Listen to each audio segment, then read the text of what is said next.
అప్పుల బాధలు వెంటాడుతున్నాయా? అయితే 6 JVR వారి జాతిరత్నాలు ధరించండి. బ్రేకింగ్ న్యూస్ మనం టీవీ స్క్రీన్ పై యూట్యూబర్ రావణ్ కేసు విచారణలో కీలక విషయాలు వెలుగులోకి వస్తున్నాయి. ప్రశ్న యూట్యూబ్ ఛానల్ సీఈఓ గమన వైఎస్ఆర్సీపీ నేత ఇంద్రసేన నాయుడుకు కృష్ణా జిల్లా గన్నవరం పోలీసులు నోటీసులు ఇచ్చి విచారణ పిలిపించారు. సో కొద్దిసేపు విచారించారు. అండ్ రావణ్కు ఇంద్రసేనకు ఉన్న పరిచయాలపై ఇద్దరిని కూడా సపరేట్గా ఆరా తీశారు. సో తిరిగి వీళ్ళని మళ్ళీ ఇవాళ అంటే అది సోమవారం విచారణ రమ్మన్నారు. తాజాగా కృష్ణా జిల్లా గన్నవరం డిఎస్పీ కార్యాలయానికి గమన వచ్చారు. అండ్ మరోవైపు గమన సిడిఆర్ను పోలీసులు చాలా క్షుణ్ణంగా విశ్లేషిస్తున్నారు. ఆమె ఎవరితో టచ్లో ఉంది, ఎవరి నుంచి కాల్స్ వస్తున్నాయో గుర్తించే పనిలో ఉన్నారు పోలీసులు. సో ప్రశ్న యూట్యూబ్ ఛానల్ సీఈఓ గమన వైఎస్ఆర్సీపీ నేత ఇంద్రసేన నాయుడుకు కృష్ణా జిల్లా గన్నవరం పోలీసులు నోటీసులు ఇచ్చి విచారణ పిలిపించారు. అనంతపురం జిల్లా కళ్యాణదుర్గం కాన్స్టిట్యున్సీకి చెందిన వైఎస్ఆర్సీపీ కేంద్ర కమిటీ సభ్యుడైన ఉమామహేశ్వర నాయుడుకు ఇంద్రసేన నాయుడు స్వయానా సోదరుడు బచ్చలకూరి జోసెఫ్ అలియాస్ రావణ్తో వైసీపీకి ఉన్న సంబంధాలు ఇప్పుడు ఒక్కొక్కటిగా బయటకు వస్తున్నాయి. వీరి సంబంధాలను గుట్టురట్టు చేసే దిశగా విచారణ సాగుతోంది. ఇప్పటికే సేకరించిన ఆధారాలను బట్టి దర్యాప్తు చేస్తున్నారు పోలీసులు. ఆల్మోస్ట్ శనివారం బెంగళూరు వెళ్లారు. ఆదివారం విచారణకు రమ్మని ఇటు గమన అండ్ ఇంద్రసేనలకు నోటీసులు ఇచ్చారు. గమన వచ్చింది అండ్ ఇంద్రసేన కూడా వచ్చారు. ఆ రోజే వచ్చినప్పటికీ ఆదివారం సాయంత్రం విచారణకు వచ్చారు. సో మహిళలను సాయంత్రం 6 గంటల తర్వాత విచారించకూడదన్న నిబంధనల కారణంగా ఆమెను అక్కడి నుంచి వెనక్కి పంపించారు. ఇంద్రసేనను మాత్రం కొద్దిసేపు విచారించారు. తిరిగి వీరిని సోమవారం ఉదయం మళ్ళీ రమ్మని చెప్పారు. సో ఈరోజు ఆల్రెడీ వాళ్ళ విచారణ జరిగింది. అండ్ గమన ఇచ్చే స్టేట్మెంట్ కూడా ఇప్పుడు చాలా కీలకంగా మారనుంది. ఇటు ఇంద్రసేన కూడా స్టేట్మెంట్ ఇవ్వడం జరిగింది.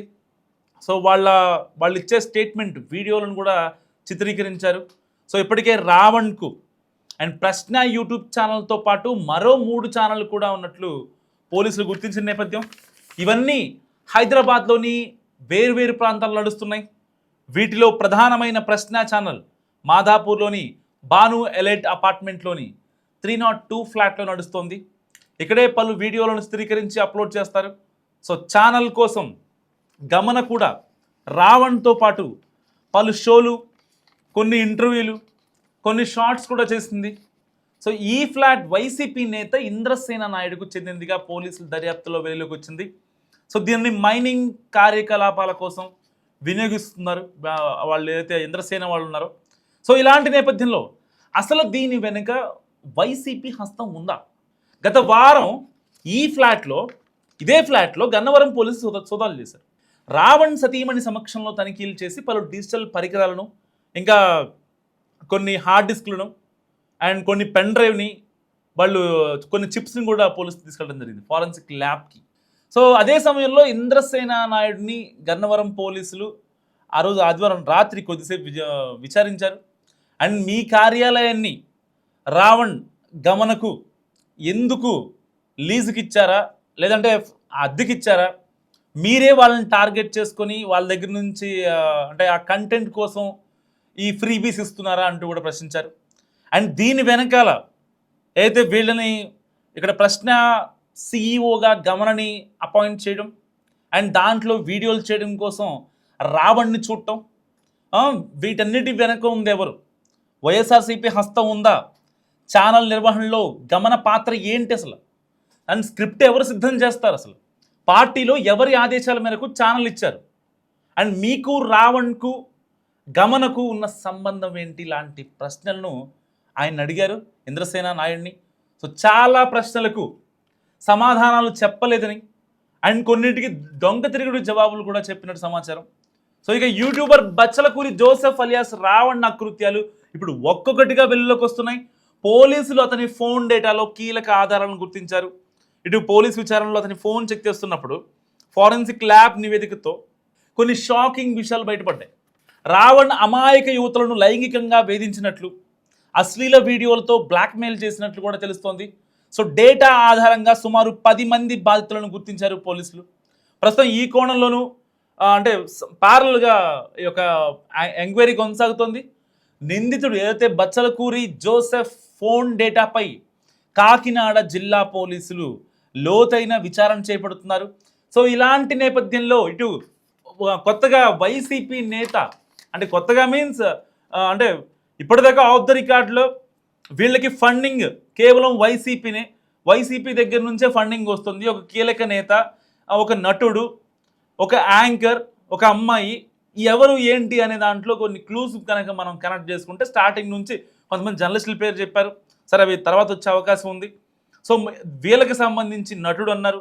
సో అందరూ ప్రకాష్ రాజే అన్నారు. ప్రకాష్ రాజ్కి అంటే ఒక రకంగా అరెస్టుకు రంగం సిద్ధమవుతుందని చెప్పుకోవచ్చు. ఎందుకంటే ఈ కేసులో ఎన్ఐఏ ఇన్వాల్వ్మెంట్ కూడా ఉంది. అంటే ఒక యూట్యూబర్ కావచ్చు, ఒక సోషల్ యాక్టివిస్ట్ కావచ్చు, ఒక ఇన్ఫ్లుయెన్సర్ కావచ్చు, వాట్ ఎవర్, ఎవరైనా సరే అంటే మనల్ని చూసి ఇన్ఫ్లుయెన్స్ అయ్యి చెప్పే విధానానికి కన్విన్స్ అయ్యే వాళ్ళ మీద రాజద్రోహం కేసు పట్టడం అనేది చాలా సంవత్సరాల తర్వాత జరుగుతున్నటువంటి ఇష్యూ. సో ఇలాంటి నేపథ్యంలో ఇప్పుడు బచ్చలకూరి జోసెఫ్ మీద అయితే ఉపా చట్టం కింద కేసు నమోదు చేశారో, సో 14 రోజులు రిమాండ్ విధించారు. సో కస్టడీ పిటిషన్ అడిగారు. పోలీసుల పిటిషన్ కూడా రద్దు చేశారు. సో వైసీపీకి సంబంధించినటువంటి లీగల్ సెల్. సో ఇలాంటి నేపథ్యంలో ఇప్పుడు బచ్చలకూరి జోసెఫ్ వెనుక అంటే ఒక కనిపించని యుద్ధం జరుగుతోంది. ఇటు గమన కావచ్చు, ఇటు ఇంద్రసేన నాయుడు కావచ్చు, వాళ్ళకి సంబంధించిన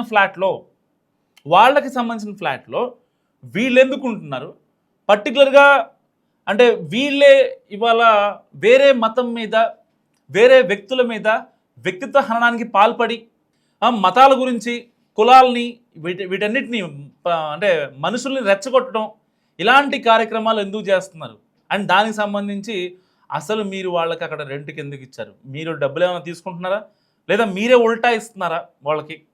ఎందుకంటే ప్రశ్న ఛానల్ సీఈఓగా గమన ఉన్నారు. దాదాపుగా ₹1,50,000 మన జోసెఫ్ బచ్చలకూరికి, సారీ మన అంటే మళ్ళీ నేను సపోర్ట్ చేస్తున్నాను అనుకుంటారు, ఈ జోసెఫ్ బచ్చలకూరికి ఇచ్చారట. సో ఇలాంటి నేపథ్యంలో ఎవరి దగ్గర నుంచి ఈ ఫండింగ్ అంతా వస్తుంది? నెలకి ₹1,50,000 salary, office maintenance, cameraman, editing, ఎస్సీఓలు, సో ఆ ర్యాంపేజ్ సంబంధించి స్పెషల్ ఎడిషన్స్ కావచ్చు, ఆ బీజిఎంలు కావచ్చు, సో వీటన్నిటికీ అంటే ఫండింగ్ ఎవరి దగ్గర నుంచి వస్తుంది అనేది ఇప్పుడు చాలా కీలకంగా మారింది. సో ఇప్పటికే గమనాన్ని విచారించిన పోలీసులు తన దగ్గర స్టేట్మెంట్ ఇస్తున్నారు. ఇప్పటిదాకా గమన ఎవరెవరితో కాల్స్ మాట్లాడింది, ఎవరితో మాట్లాడుతోంది, ఎవరి దగ్గర నుంచి డబ్బులు వస్తున్నాయి, అండ్ ప్రశ్నారావణ్కి డైరెక్ట్గా డబ్బులు వచ్చినటువంటి అయితే ట్రాన్సాక్షన్స్ ఉన్నాయో వాటిని 2 బ్యాంకులు, ఒకటి ఐసిఐసిఐ, 2 ఎస్ బ్యాంక్, ఈ 2 బ్యాంకుల అకౌంట్ని సీజ్ చేశారు పోలీసులు. సో ఆ స్టేట్మెంట్ చాలా క్షుణ్ణంగా పరిశీలిస్తున్నారు. అండ్ ఆల్రెడీ రావణ్ ఫోన్ని చాలా క్షుణ్ణంగా పరిశీలించిన తర్వాత చాలా కీలకమైన విషయాలు బయటకు వచ్చాయి.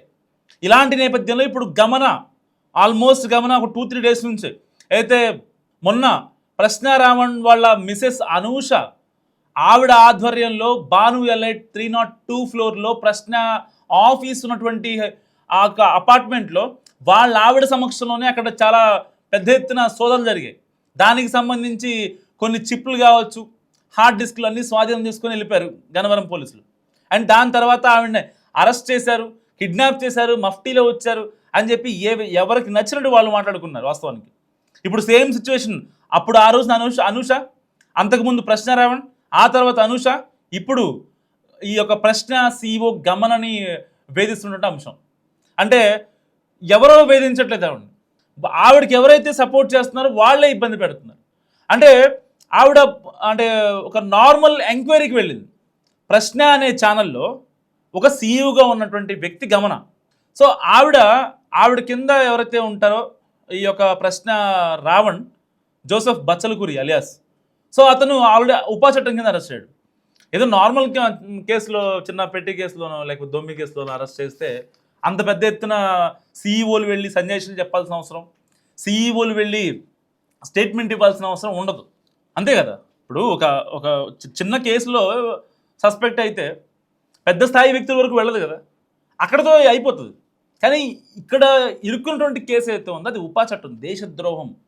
కాబట్టి అందరూ తీగలాగితే డొంక కదిలినట్టు అందరూ రావాలి.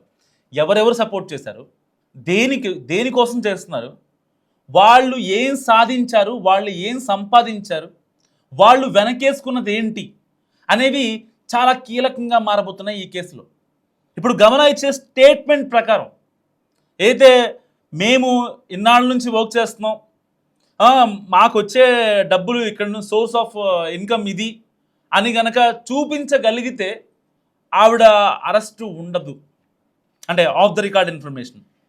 ఒకవేళ కనుక పొంతం లేని సమాధానాలు కేవలం అయితే ఇంద్రసేన నాయుడు చెప్పినట్టుగా కనుక, అంటే మీ వెనకాల వైసీపీ ఉందా, మీ స్క్రిప్ట్ ఎక్కడి నుండి వస్తుంది, మిమ్మల్ని ఎవరు ప్రోత్సహిస్తున్నారు, అసలు మైనింగ్ సంబంధించిన ఆఫీస్లో ప్రశ్న టీంకి ఎలా మీరు ఇచ్చారు, వాళ్ళకి మీకున్న సంబంధం ఏంటి, పోనీ గిఫ్ట్ అనుకుందాం, అసలు గతంలో ఉన్న సంబంధం ఏంటి, ఇలాంటి అన్నింటినీ ఇప్పుడు పోలీసులు బయట లాగుతున్నారు.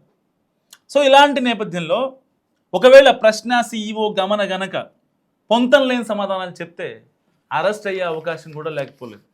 అంటే ఏదో నార్మల్ కేసు అయితే సరే తర్వాత మళ్ళీ ఇంకోసారి విచారించుకోవచ్చు, ఆల్రెడీ స్టేట్మెంట్ తీసుకున్నాం కదా, పెద్ద స్థాయి వ్యక్తులు, ఇన్ఫ్లుయెన్స్ ఉన్న వ్యక్తులు మళ్ళీ అనుకోవచ్చు. కానీ ఇది పడిన కేసు రాజద్రోహం కేసు కాబట్టి ఎట్టి పరిస్థితుల్లో నెక్స్ట్ అనేది ఉండదు, నెక్స్ట్ ఈజ్ నౌ అంటారు కదా.